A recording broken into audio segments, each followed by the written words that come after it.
sport, everyone plays a role. The youth, the government, the administrative bodies, the sponsors, corporates, entertainment, and more. And together, they create opportunities for us through sportainment, creating tremendous value for all of us. Welcome to the second edition of the India International Sports Summit. 3 years back, when we started Transstadia, the biggest issue we saw in the industry was that it was fragmented.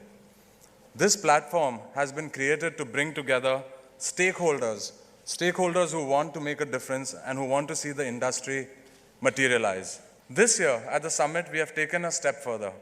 We have clearly divided this event into 4 major areas affecting sport: infrastructure, coaching, sponsorships, and societal impact.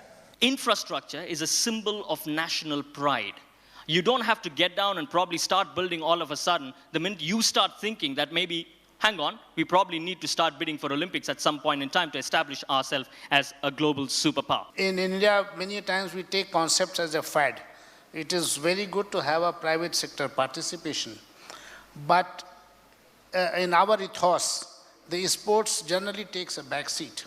So when you talk about using this for non-sporting activities, is there not a danger of the non-sporting activities taking over, which has happened in many places, taking over the sporting activities? You see a lot of kids wearing Manchester United jerseys or some other leading clubs, kicking around football, coming out of the schools, enjoying.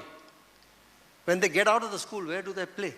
All these stadiums are lying here and there as white elephants, and we are not able to utilize them, and we don't have a solution to that. And if we offer them to private sector, they're not coming forward because of the restrictions which we place on the usability of that. A journalist once wrote about Athens that if medals were given for the misuse of public funding, Athens would have won gold. You must avoid these issues of legacy. Legacy is massively important, as is community. These are not just buildings for the 22 sports people who run around. These are buildings for everyone who lives in that community, who will want to be part of it. There are jobs there, there are enjoyment there, there's facilities there for the business community and the whole community. And don't miss the bottom one, because that is just as important. Profitability is also a key component. For the last 4 or 5 years, I've been writing this book, which is called The Seven, so I'm plugging my book, 7 Golden Secrets of a Successful Stadium. I have studied, this is my business, this is what I love to do. And if there's one thing I love in my industry, is visionaries. To create a strong ecosystem for sport, we need to take a two-pronged approach. First, we need to give marks for sports, so that children take up sport and look at it as a potential career opportunity. The second, we need to make private participation possible in the sports infrastructure business. I'm really very happy that, the sports industry is getting such a great fillip by this India International Sports Summit 2011. I was so impressed by the work that Udit Seth and his team is doing that this year I have taken him as a member of the steering committee of the 12th five-year plan focused on the sports industry. Like Sarva Shiksha Abhiyan, there must be a Sarva Krida Abhiyan. So sports for all in addition to education for all, and part of that would be making sports an integral part of the overall education process. Education is a state subject and sports are extracurricular activities. It is not in the mainstream. I think India can also offer some pretty amazing insights to Australia around how to develop extremely low-cost models of community-based sport, especially in relation to remote and Indigenous communities, and that's quite an issue in Australia. Coaching is a very different skill. It's not necessarily that a great player can be a great coach. The rules of the game have changed, which does not suit the subcontinent style of playing. The Europeans have changed the rules of the game. When foreign person comes, there will be 5 or 6 players who will be the favorite players of the coach.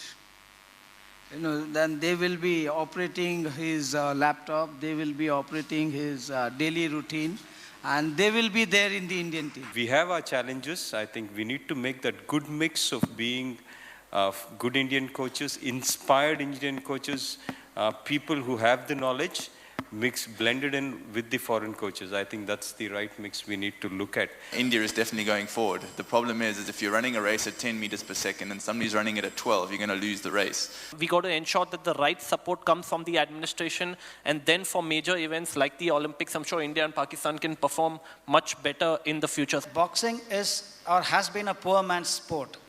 People need money, and this is now with WSB coming in, there is an opportunity for the boxers to earn a lot of money, and the kind of money that they could never dream of.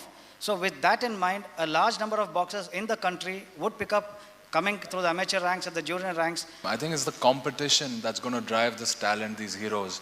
So what we need to now look at is not just the global competition that we're a part of, but maybe create a better national competition structure which is more packaged, more out there, which will attract more talent to come in.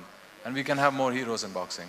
When we had a shortlisting selection trials, we had boxers coming from all over, including a far out place like Mizoram. They sent, because it was held in a very short period of time. So 2 boxers flew down from Mizoram. Olympic एक है 1 number 1, एक 1 number 2 था. जो semifinal में मिला रहा था मेरा 1 number 2 का एशियन गेम्स सिल्वर मेडलिस्ट था. Sorry Olympic games. फिर भी मैं लड़ा क्योंकि वो थाईलैंड का था, होस्ट टीम का वो बॉक्सर था. फिर भी मैं लड़ा. काफ़ी लोग सपोर्ट मिलता है होस्ट टीम और जो बाहर से आया वो तो काफ़ी ऑल गेम्स में फ़र्क तो होता है. इंडिया में 10 मैच क्रिकेट चलो, फिर भी इंडिया कुछ भी करो मत करो, फिर भी एक 4 मार दो, उसमें भी ताली हवा बढ़ता है. इसी तरह उधर का भी वही बॉक्सिंग में. तो फिर थाईलैंड ऐसी क्रेजी जगह है, पागल जैसे बॉक्सिंग में. तो फिर भी एक होस्ट टीम को बॉक्सर का साथ एक लड़ना इतना आसान बात तो नहीं है. फिर भी मैंने लड़ा. मैंने लड़ने के बाद सोचा काफ़ी वो लोग ने पंच मार रहा है, लगा नहीं लगा, फिर भी वो चिल्ला रहा है. मैं बोला ठीक है अभी करो. जो चिल्ला रहे मेरा मन में सोचा ये चिल्ला रहे मेरा के लिए चिल्ला रहे, उसके लिए नहीं है, क्योंकि मेरा कोई सही नहीं था, इसलिए वो चिल्ला रहा था. मैं सोचा मेरा के लिए चिल्ला रहा है, उसके लिए नहीं है. फिर भी मैंने ये चीज़ दिन में रख के उसको मैंने फाइनल डिसीजन में इसको लॉस किया. मैं कंट्री के अंदर मैं क्या 5,000 से भी ज़्यादा बॉक्सर जो है वो आज खेल रहे हैं. कोई भी हमने बॉक्सर्स का जो फॉरेन का एक्सपोजर था एक सिंगल भी मिस नहीं किया. उसके बाद में कहीं पे भी टीम जानी है, चाहे कितनी भी फाइनेंशियल प्रॉब्लम रही हो, वो हमने कोई टीम बाहर जाने से रुकने नहीं दी है. Sponsorship is just one part of the promotion mix, which is in turn one element of the marketing mix, and we need to think about it in an integrated way. Beyond the few popular sports, revenues are obviously required to build participation and infrastructure, but I think there are opportunities, particularly if you can harness participation across the country. Our company was the first company to sign up Vijender the day he landed back in Delhi after the Olympic Games. Now that clearly states that money will come in when the sport becomes popular. But that popularity has to be there on a consistent basis. At the end of the day, if you want to get corporates on board, I do believe that obviously results help. But more than results, if you can give them a very structured, open book as to, okay, you give me this much money and this is what you're going to get in return, you would have a lot more people on board. To start as to make stars, to not do new things, we can support we can do philanthropic investments, but ultimately at the end of the day, if we want to really promote and grow the sport in this country, it has to be a self-sustaining property. There are enough people who have love for sports, but what people need is clarity and also a clear-cut policy direction in terms of that, what is the government's position on sports. My take would be, how do I see that sports as a culture is developed amongst the youth of this particular country in a big way, so that we have not just one Kapil Dev or one Tendulkar.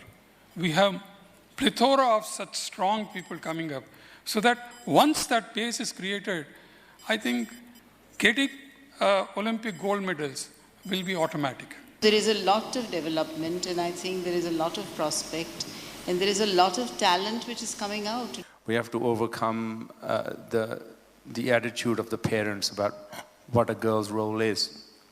And girls can be athletes and probably have a better chance of being one. If everybody, like the youth or department or administrators, if they walk in the right perspective, with the right sense, with a determination to deliver the goods for the good of the nation, definitely things will improve in the better way. Well, I think really the key to so many things in Indian life is really the vast sweep of middle class India. As we've seen, whether it's the Anna Hazare agitation or the big cricket revolution or chess or whatever else, the upper class did what it always did. It doesn't matter. The really people who are earning what Montek Singh Ahluwalia thinks is sufficient money, 32 rupees per day, for them it doesn't make a difference because they have no options, but to struggle and struggle and struggle. But if there is a kind of an awakening to sports in middle class India, I think we can have this revolution. You don't have to be a sportsman to run the organization, but again, there should be a committee of people who can make decision on the sport itself. I think it's a structuring issue. If we get ourselves into competitions in every sport, at the school level, at the college level, at the pro level, I think we have a system.